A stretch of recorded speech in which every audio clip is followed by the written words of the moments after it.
It's true. All right, let's get started. We have 5 presentations to get to, although Audrey says she has her stopwatch, so I literally do. keep these guys on top. I told her we could do 6, and she was afraid to, so we'll see.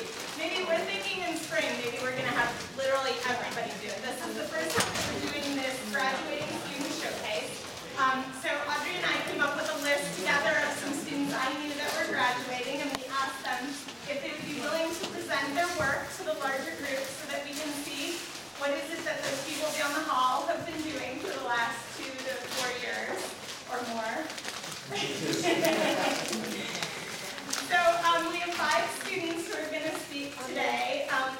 We're going to do them in alphabetical order. The first is going to be Zan Frackleton. Give me a second because I'm going to introduce everybody at once and then have you guys just file through. So I think everybody in the room has heard about the pedestrian project. Dr. Gensler's project to look at, to assess sidewalks and get a better inventory and to use technology to help in that process. And Zan has been working on that project throughout her master's. She's been one of the leaders of that project.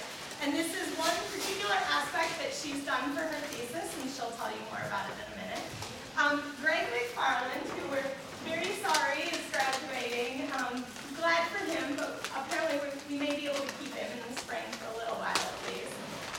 Has been working with Dr. Garrow for a number of years using a particular kind of data that he will tell you more about. And in this particular case, the presentation he's going to give is talking about using that data for vehicle ownership, to measure vehicle ownership. Tom Wall, who I co-advise with Dr. Amakudzi, is going to talk about climate change and using assessment tools to look at how assets are being affected by climate change as we have sea level rise and other such things occurring. Sarah Wynn Miller, one of my own students who I'm here is up here, will be up here talking about real-time information and the equity of that. As we develop sexy apps that lots of people are using, is there a certain part of the population that we're leaving out that doesn't have access to data as we do all of this? And then finally, James Bond, last but not least. We'll be talking about using the standard of the general transit feed spec in order to replace, possibly, some other data sources that are out there that are regularly used by transit agencies, and how do we compare agency to agency. So we have 5 fantastic speakers, and I'd love to welcome them. I don't know if you all know.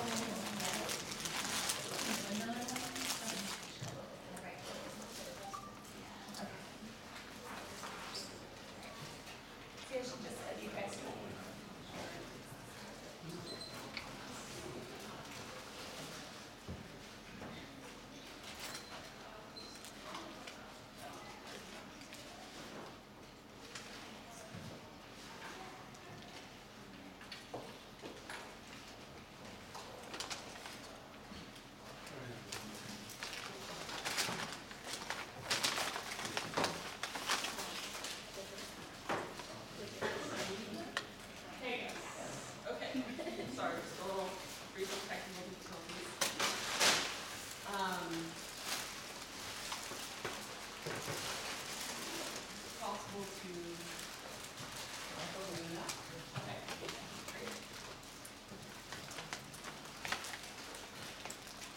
As Carrie mentioned, my name is Zan Frackleton. I will be graduating in December with a dual master's in city planning and civil engineering.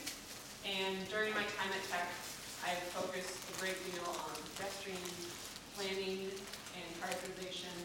And I have been involved in what's been known as the wheelchair project, sidewalk project, those strange people in orange vests pushing a wheelchair around the city, looking sidewalk data. And the general aim of my thesis research is how do we use this field data that we are collecting on an app that we developed? How do we incorporate this sidewalk data and with other existing data sources to prioritize pedestrian projects. It's been recognized in recent research and practice that the lack of pedestrian scale data sources, particularly pedestrian counts, as well as fine-grained data on sidewalk infrastructure, that the lack of this data has been a barrier both to ADA compliance and enforcement, as well as detailed pedestrian planning. Many studies have looked at assessing the pedestrian environment through surveys or sort of perception surveys or environmental audits, but there's been kind of a lack of objective built environment data in terms of these prioritization processes. Georgia Tech has developed an Android app called Sidewalk Sentry that collects video, accelerometer, and gyroscope data, as well as GPS, in order to automatically and quantitatively assess sidewalk quality. This top image is part of the video processing of this data that we get from the Sidewalk Sentry app. And this image is specifically showing the estimation of sidewalk widths using the line estimation between 2 points on the video frame. So specifically, my research will incorporate the sidewalk width data and developing and testing a framework to prioritize pedestrian projects.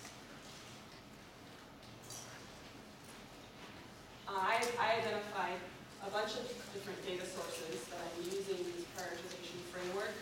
I won't go into much detail about all of them, but this includes incident data from the GDOT pedestrian crash database, census data, some pedestrian count information that I obtained from Midtown Alliance, field data on sidewalk widths, and kind of the first step in my thesis research was to aggregate all of this data to the census block level and tie it with spatial information so I could use it for prioritization.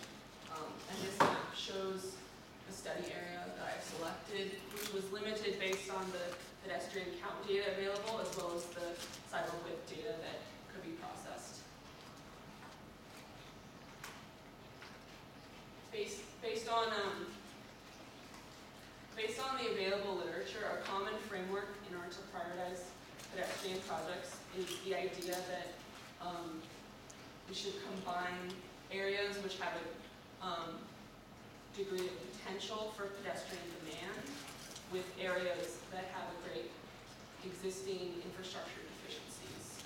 And where both of those sort of indices are rated highly, kind of the nexus between those two is where we should prioritize. And I have developed both of these indices based on the variables selected. For, as an example, the pedestrian potential index includes this count data, population density, transportation mode share, while the deficiency index I selected to include sidewalk width data as well as the pedestrian crash data. Very briefly, these maps show an example of one of the data sources that I use, which is the pedestrian count data. This map shows the actual intersection locations where data was available, and this map is a ranking of pedestrian crashes for each block. The first index that I mentioned, the pedestrian potential index, I combined 4 different variables that I mentioned previously and ranked, did a rank order prioritization of census blocks based on those variables. This map shows this ranking without any variable weighting, and this map shows the ranking with the weighting of pedestrian activity locations. And I'm not going into further detail this time, if you have any questions. I think we should take questions at the end, sorry guys, just to make sure we have enough time for everybody. So yeah.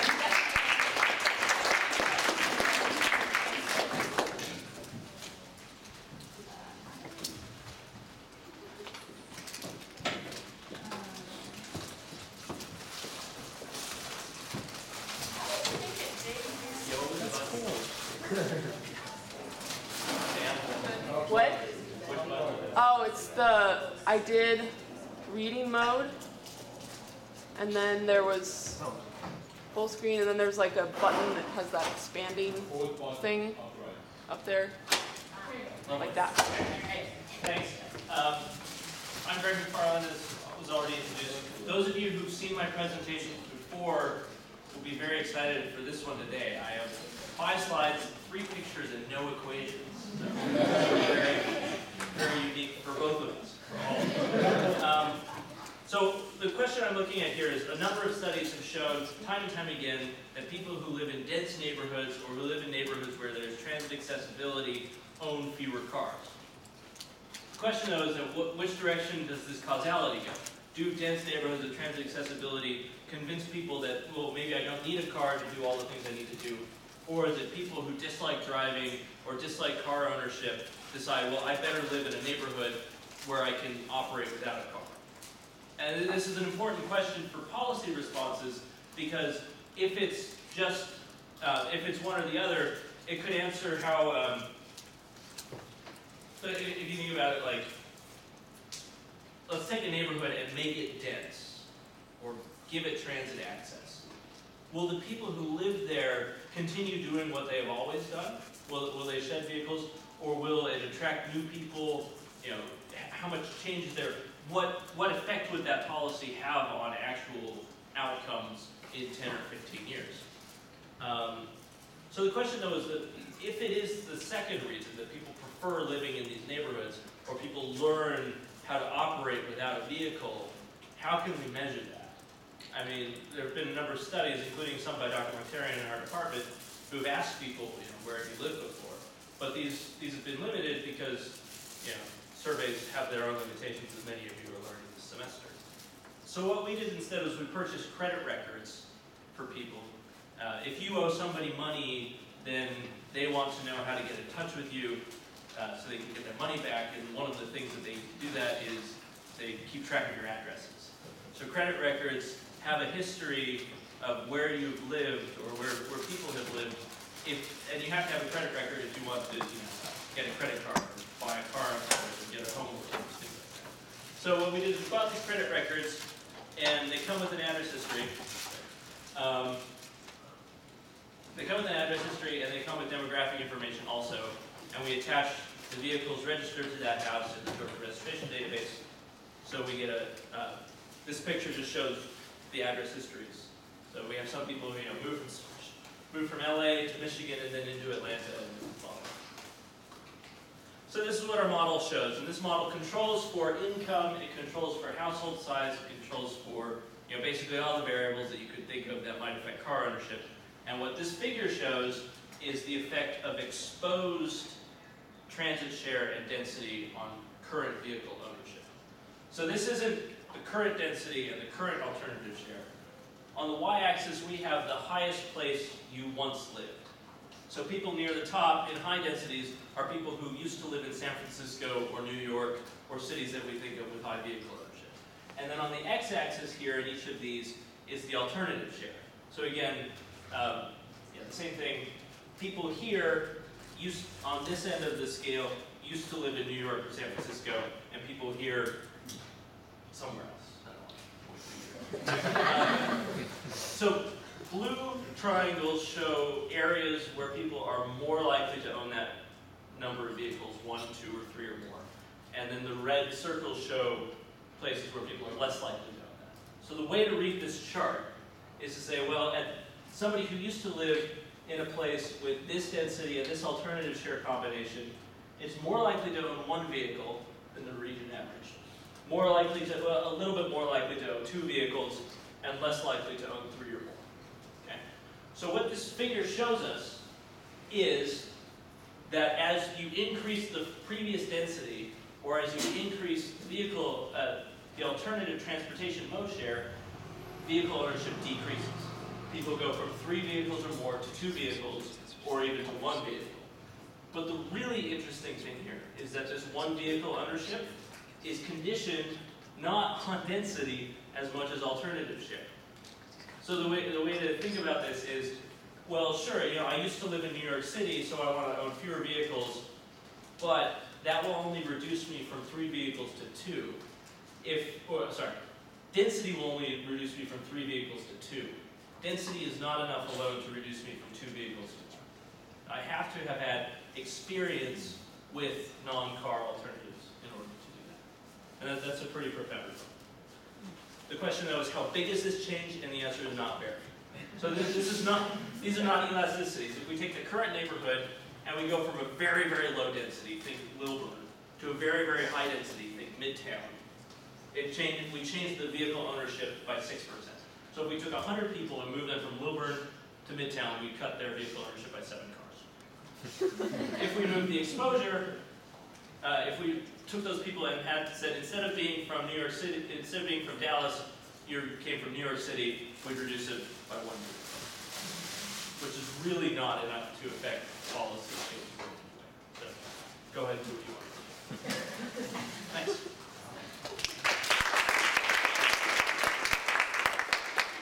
Tom?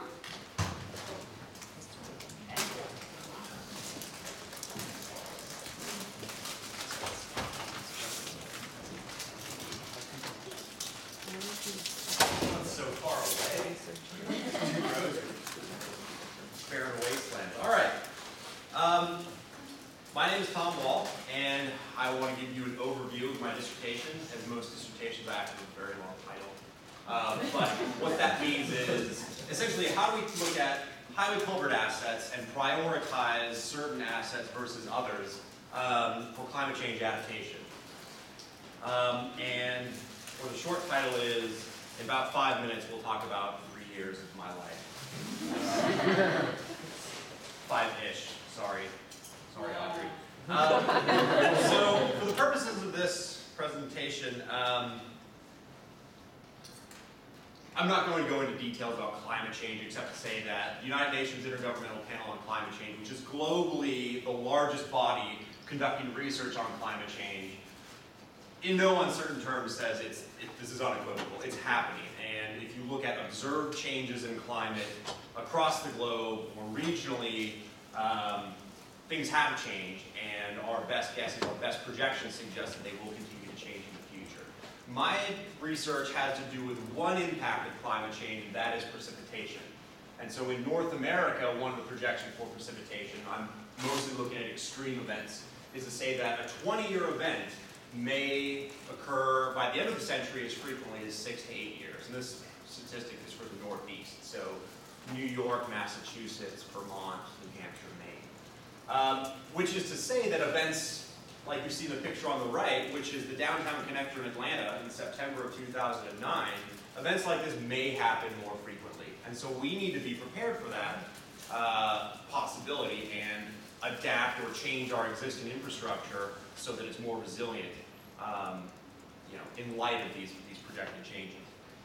So it's not just flooding, there could be more catastrophic failures of infrastructure. These are 2 pictures from Vermont in the wake of Tropical Storm Irene. Hurricane Irene, I should say, was downgraded to a tropical storm by the time it created these problems, these impacts. And so, because my research looks mostly at culverts, I will underscore that in Vermont alone, Tropical Storm Irene damaged 960 culverts. So that's a lot of points of failure, or potential points of failure, in the roadway network, in what is a pretty small state. So one of the responses to this, probably the largest response to in the infrastructure community, is let's adapt our infrastructure. Let's take steps to reduce the vulnerability of our infrastructure or to increase the resiliency of our networks and ensure that types of failures like this don't happen. This picture on the left, and these 2 pictures on the left, this is Peachtree Creek at Northside Drive, also in September of 2009, and on the left is normal conditions, on the right is what it looked like in September. And on the right is a picture from the AJC that was a culvert in one of the counties north of Atlanta that this is sort of a global failure of the culvert. When we say failure of a culvert, it may just mean that there's water over the roadway, and structurally it's okay, but there is some disruption to the traffic that passes over it. So we're worried about that, but we're also worried about these types of failures on the bottom right. So the question becomes, if you're an agency and you manage lots of infrastructure, how do you prioritize some infrastructure, some assets, in this case culverts, as more important or higher risk than other infrastructure, other assets? So one of the states that provided some data for me for case studies is Minnesota, and this map on the left shows, well, these are culverts, this is what we're talking about. This map here, I guess in the middle, is their entire inventory. So Minnesota, in their culvert management database, has 72,414 items. That's a lot of assets, and really just culvert drainage assets. So the question is, how do you move from a map on the left to a map on the right, which says that some of these are higher risk and therefore perhaps should be prioritized higher than others for adaptation. The dominant approach in transportation and infrastructure is this risk management-based approach where you define risk as the likelihood of some event or some impact and the consequences of that event. But it's difficult to use just this traditional definition of risk for climate change because we can't assign a probabilistic likelihood to impacts.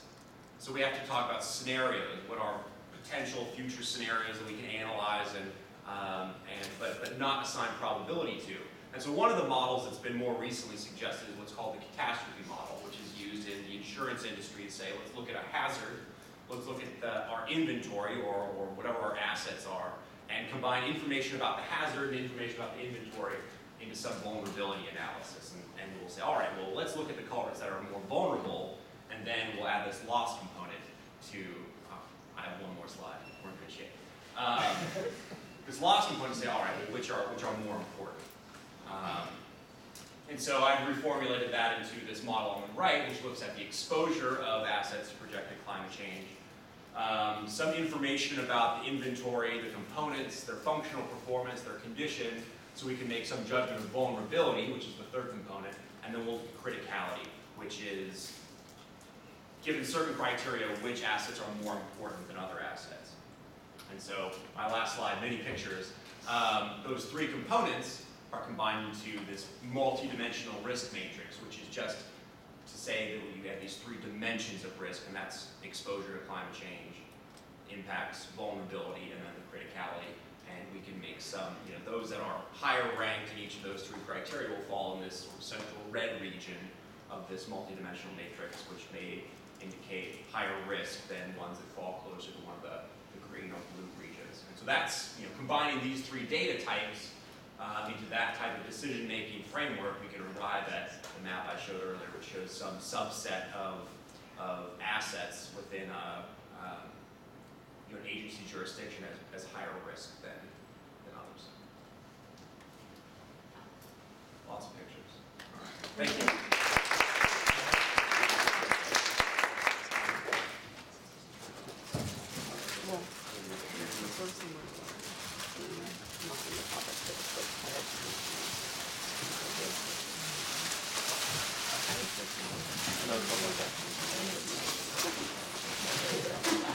Just had to correct all of your. Hello everyone, my name is Sarah Miller. I'm providing a quick overview of my thesis with concerns how accessible smartphone applications are among transit riders so they can access these types of information. And for riders without smartphone applications, what are some alternative technologies that an agency should provide going forward to access this information? So, quick background about real-time information. What exactly it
some alternative technologies they can use?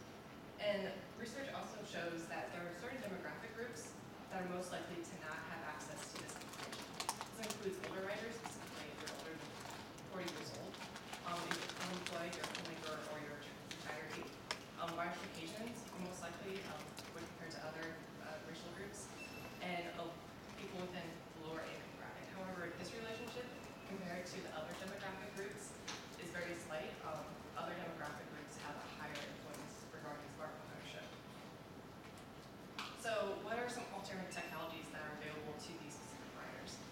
This shows the difference between all riders and these riders within this certain group. And there's still a high portion of these riders that still have access to cell phones, which allows them to use IVR services on call centers. A high portion of these riders also have access to text messaging and computer-based websites. So when using this information in a variety of other test areas that I don't really have time to get into, my recommendation is to invest in two different technologies, IVR and computer-based websites. And this is based off of my internship that I had over the summer at Metro.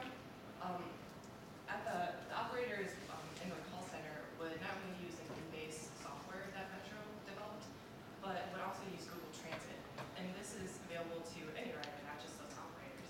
So if St. Louis Metro develops a computer-based website, not only will riders be able to utilize it, but operators will be able to utilize it as well and provide it via cell phones for riders that either do not have a computer in front of them or do not have access to a computer at all. So thanks for your time. That's pretty much.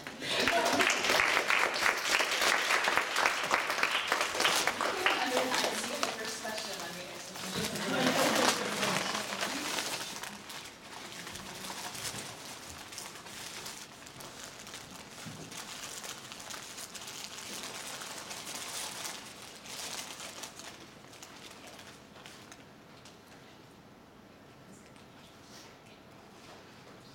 Good morning, everyone. My name is James Wong. I'm here to talk today a little bit about some of the opportunities for transit performance measurement using Google Transit data.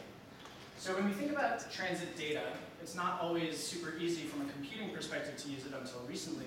And in fact, for a long time, it was really locked up, and we see it tabular like this, but it was really hard as researchers to get a hold of it. It wasn't useful. It was just ripe for the picking. So what happened was we actually got something called the General Transit Feed Specification, which is a database-like structure that allows you to connect all of the data about maps and schedules and routes and store it as text files. It's actually, it may look overwhelming here, but actually if you had a couple of minutes, I could tell you about it pretty quickly, and most people are able to access it. And in fact, when you think about it, about the different parts of the feed, it really makes a lot of sense. A stop is located, it's connected to when a transit vehicle will actually stop there, which is part of a trip, which is part of a route, which is part of an agency, and it builds like that. It's easy, and actually a lot of agencies, both large and small, have ended up using this feed specification. What you're looking at on the left is 25% of the agencies that are found in the National Transit Database, which are using this specification already. These represent almost 90% of the transit trips that are taken in the US. So like Sarah has mentioned, GTFS and using that data can help riders a lot. You get Google Maps, you get Hopstop, you get Open Trip Planner, things like that. It's great for riders. But what about the researchers, grad students, people who need to actually get a handle on this data? These are the questions that I really pursue in my thesis. So can we use GTFS feed data to efficiently measure transit, and is it a reliable data source? So to find out if we can actually use it efficiently, the first thing I did was created a tool that's actually built around a database. So I used open source tools, Python and Postgres, and the spatial extension PostGIS, and created a suite of scripts that allow a user to drop the GTFS feed, those text files, into a database. It also takes the information, the schedules, and calculates certain metrics on them. It gives you a good opportunity because you can look in depth at a single agency, or you could actually compare metrics across different agencies, which would be useful from a research perspective. So as an example, if we're looking in depth at, for example, stop route density, we could look at the length of a route and compare it to the number of stops on that route. This is looking at SEPTA, which is just a demonstration to show that we do have commuter routes, which have many long routes with few stops, and you could use this from a planning perspective to identify those that may have too many stops. You could also use it, for example, as headway analysis, looking at all of the different headways at every stop and route combination in a system and showing what that distribution looks like.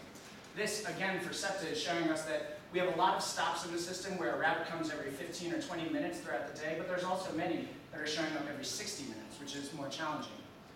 We could actually do the cross-agency comparison, like I mentioned, and actually distribute these and see that in America, when we look at 50 large North American agencies, on average, we're looking at headways 30 to 40 minutes. Useful to see when you're starting to characterize transit. But like I said, I also want to find out if the data is any good. So what can we compare it to? The National Transit Database does have metrics for services. It has it at the mode level for each agency, and the two that I'm looking at, revenue hours served and revenue miles served. So the first thing I did was download the NTD data for those specific agencies. I connected it to those agencies that have open data, matched those up, and then I did bulk processing to just run calculations on these, throw the feed in there, see what we get. And I note that I didn't do any validation for these feeds. Part of this is to understand how good they are from off the bat. Ideally, this is the framework, and what you would see is that along the x-axis, the information that's calculated for GTFS would be the same as what's on the vertical axis, which is what you would get from the NTD. Ideally, it falls on the line. When I looked at the revenue hours served on an annual basis, we find that GTFS feeds are reporting fewer hours than the National Transit Database. There's consistent trends, but we are seeing that there are fewer hours compared to the NTD. Conversely, when we look at mileage, we actually see that there are more miles reported than in the NTD, that the GTFS is reporting more. Now, what are some of the sources for these differences? Well, one of the things that's important to note is that GTFS feeds could exist for more than one agency. And as I said, I didn't open these up, so it's possible that some of them are including more than one agency than they're reporting. It might not include certain routes, like an airport route or something like that. The feeds themselves may have data formatting errors that under or overrepresent the service. And it's also possible that the NTD data, which is reported by agencies themselves, could have errors in it themselves. So yes, good feeds can be efficiently processed and analyzed, and we can get great comparative information about them, but I don't recommend bulk processing them unless you know what's in those feeds or the quality of them. I think that the future for open data standards can be used for research and performance measurement. I think it'll be good for researchers and agencies. And as an example, you could, for example, say the real-time data that Sarah was talking about translates to being able to calculate reliability measures. That's my thesis, and I'm sure we'll be taking some questions after that. Happy Halloween. Have all five come up, and I think since Sarah came on her time, if anyone has a question for her, they should go first. Oh, yeah. Thanks again for all of you for interviews and short notice, and so these are up here.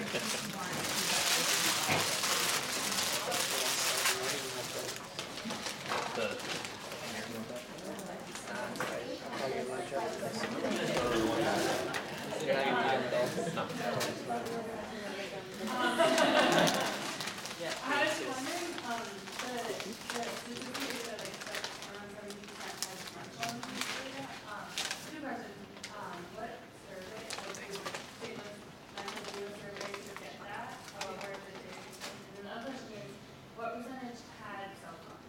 Okay. The survey came from a variety of onboard surveys that I conducted on bus entering, and they asked questions pertaining to whether or not they had a cell phone. So responded to people if they had an iPhone, an Android, Windows 7-based, BlackBerry, non-smartphone, or no cell phone. So if they answered an iPhone, Android, that was considered as a smartphone. Yeah. And in terms of cell phone ownership in general, that was the slide before it. So around 91% Okay. have some type of So cell phone. 9% said they didn't have any cell phone at all, or? Okay.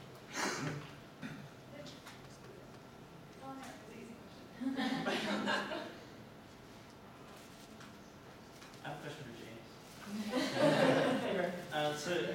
So the discrepancies that you noted between the GTFS and the NTD, is there an incentive, so the NTD, as I understand, is self-report. Right. Is there an incentive for the agencies to misreport? So yes, the NTD is anyone in it. right. The NTD is where numbers are taken for formula grants for certain transit funding. So yes, there is. You can look at it as an incentive to overrepresent what you have. That said, there are validations that are each agency has to be audited every year, and they have certain things that these audit reports get, and the NTD gets them. What I found though is that the NTD itself is not doing, like that program is 3 guys, and it's not really going into detail from each of these agencies to say like, oh, this does make sense that you've, that this is how much you have. Really, the big thing that they check from year to year is just, did they report the same numbers last year? If so, throw a flag. That's like their validation for year to year. So FTA has 3 guys who oversee the auditing of thousand transit agencies? No, the FTA has 3 guys who are watching the inputs for certain metrics that the agencies are putting in, but they are all being individually audited by third parties every year. And one of the things that those auditors are supposed to look at is what they're reporting to the NTD.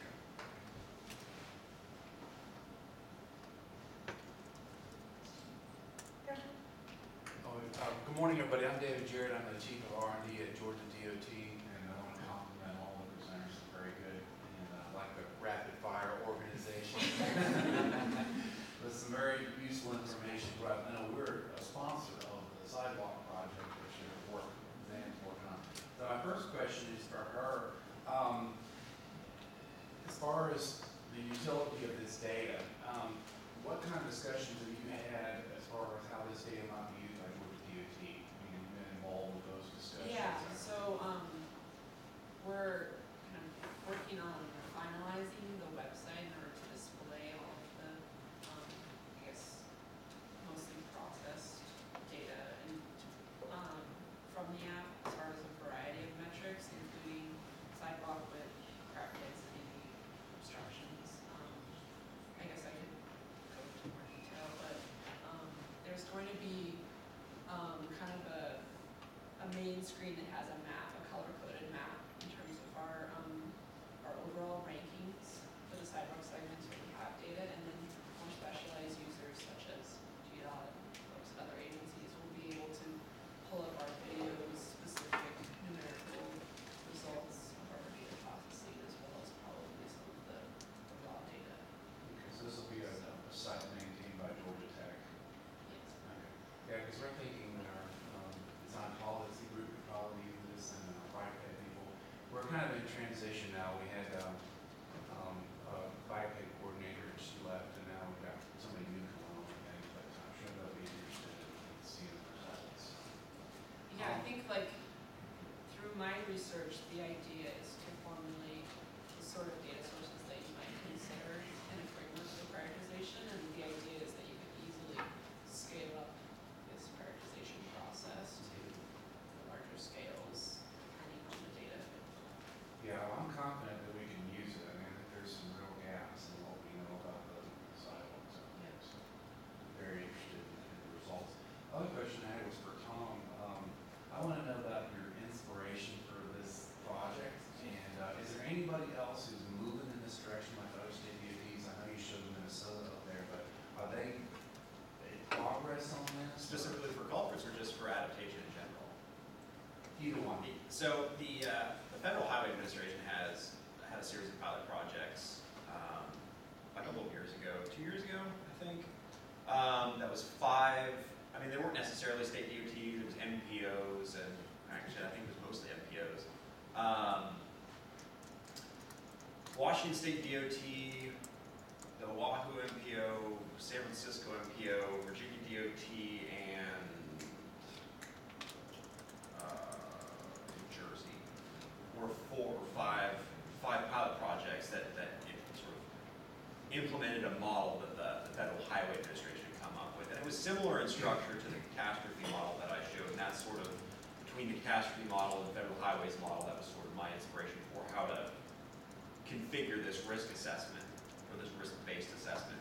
And I know that they have a second series of pilot projects that they just funded last year, I think. And I don't know the complete list of who all is participating, but it's a lot more. And a lot of them are more state DOTs. I know Tennessee is one of the state DOTs getting this. It's moved beyond just implementing federal highways, you know, their pilot model. You know, they've sort of evolved that model. I think they're looking a little bit more broadly at vulnerability of infrastructure to climate impacts. Right. But as far as, it just seems to be a lot more international work. The Highways Agency of the United Kingdom sort of, I think, was probably one of the first agencies to really move forward with adaptation planning. Australia is doing a lot, especially coastal planning.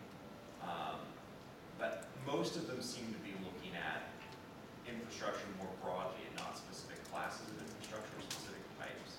And so part of the motivation for this project was, what is an infrastructure asset that will have many points of failure within a network? And you know, if Minnesota is an example, there's certainly more culverts in Minnesota than there are bridges. And so bridges seem to be getting the lion's share of attention, but we thought, well, let's look at culverts as another specific asset type that we could. Right, we're probably familiar with Lori's research she's done for us on the scour mobility of bridges, right? So, the department doesn't have an official climate change policy, but we've done research related to that, and that's a good example. Can I get these presentations? I'd like to. If you guys are willing to share, I can definitely send them along to you. Yeah, I would like to send these around the department, and, because I'm not sure where we're headed with that. I just know at this point, they're not made a policy about, climate change. So, but this might be an interesting one. Well, and I think it's also, I mean, there are overlaps, certainly with asset management. Yeah. Not all state DOTs have culvert management systems. A lot of them are moving in that direction, but it's sort of part of this expanding field of ancillary asset management. And so I think that, if a DOT is looking to expand or develop a culvert management system just for general management practices, that climate change impacts is a sort of a compounding justification for why we should do that, or there's lots of overlaps and synergies. So they could still use this tool even if they didn't have climate change policy per se. Is that Yeah, I mean, you could certainly look at other types of impacts. I mean, if you wanted to look just in terms of extreme weather, we're that might using be more likely? a little more traction.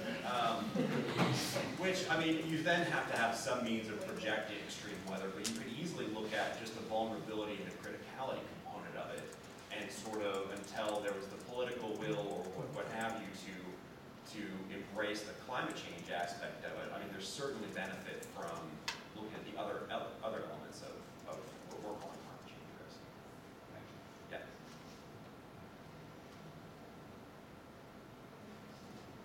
A question for Greg. You're looking basically at the likelihood of vehicle ownership when you move from one city to the other, right? That's kind of the overall. What was the time period after which a household moved that you look at their vehicle ownership?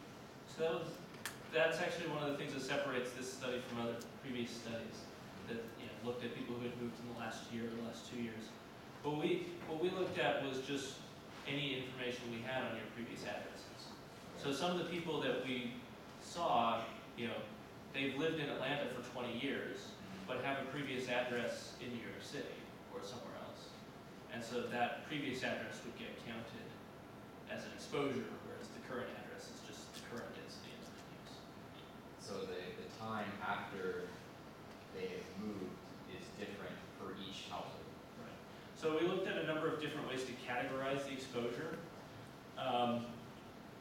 So we looked at, well, let's take the average of all the ones that of all the places you've lived.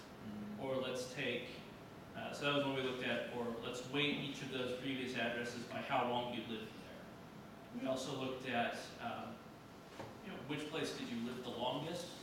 And then we also looked at sort of a decay function, where each older address meant less than the ones that were more recent.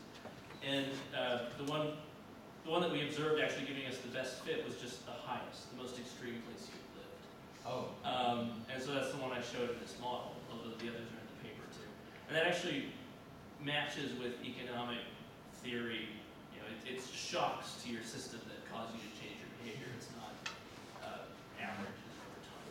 Yeah, I guess the other question I had, and I don't know if the ADU was able to do this, but like your example from the family moving, say, from Wilburn to Midtown, how long did, let's say they tried to keep their original vehicle ownership the same, like, if they changed, like, when did they change, like, how long after they moved did they decide, oh, I don't need this car, are they doing it right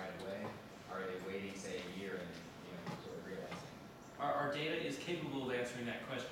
I'm not capable of doing that in the next 3 weeks before. So, watch out for my tenure package. I have a question if anyone else does. Can you guys briefly talk about what you're doing after December? Next semester. Bold. Bold question. It's okay, like, looking for jobs, like, I'm just curious, like, does anyone, are you planning on moving to a different city, or, I'm just looking in East Coast and Midwest right now. I'm looking in the Northeast in New York. I'm here until May, because I'm teaching a class next term, and then I'm currently applying for faculty jobs pretty much everywhere, anywhere that will have me. Applying for jobs, looking to relocate back to the West Coast. I'm teaching travel forecasting next spring in this department. You should take that class. You can give a plug, we have a minute left. right? Oh, great, we have a minute left. If you've ever wanted to know how to use or apply a travel demand model for a city such as Atlanta or other cities, that's the class I'm teaching. So you'll learn how to do an alternatives analysis and what the mode choice will be. So I'm doing that next semester, and I'm applying to all the same jobs at Thomas. And Candy. Which decided to write 3, right? For 20 universities.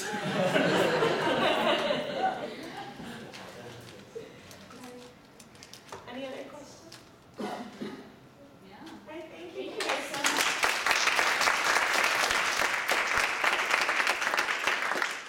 And next week is Pat Markarian's debut seminar.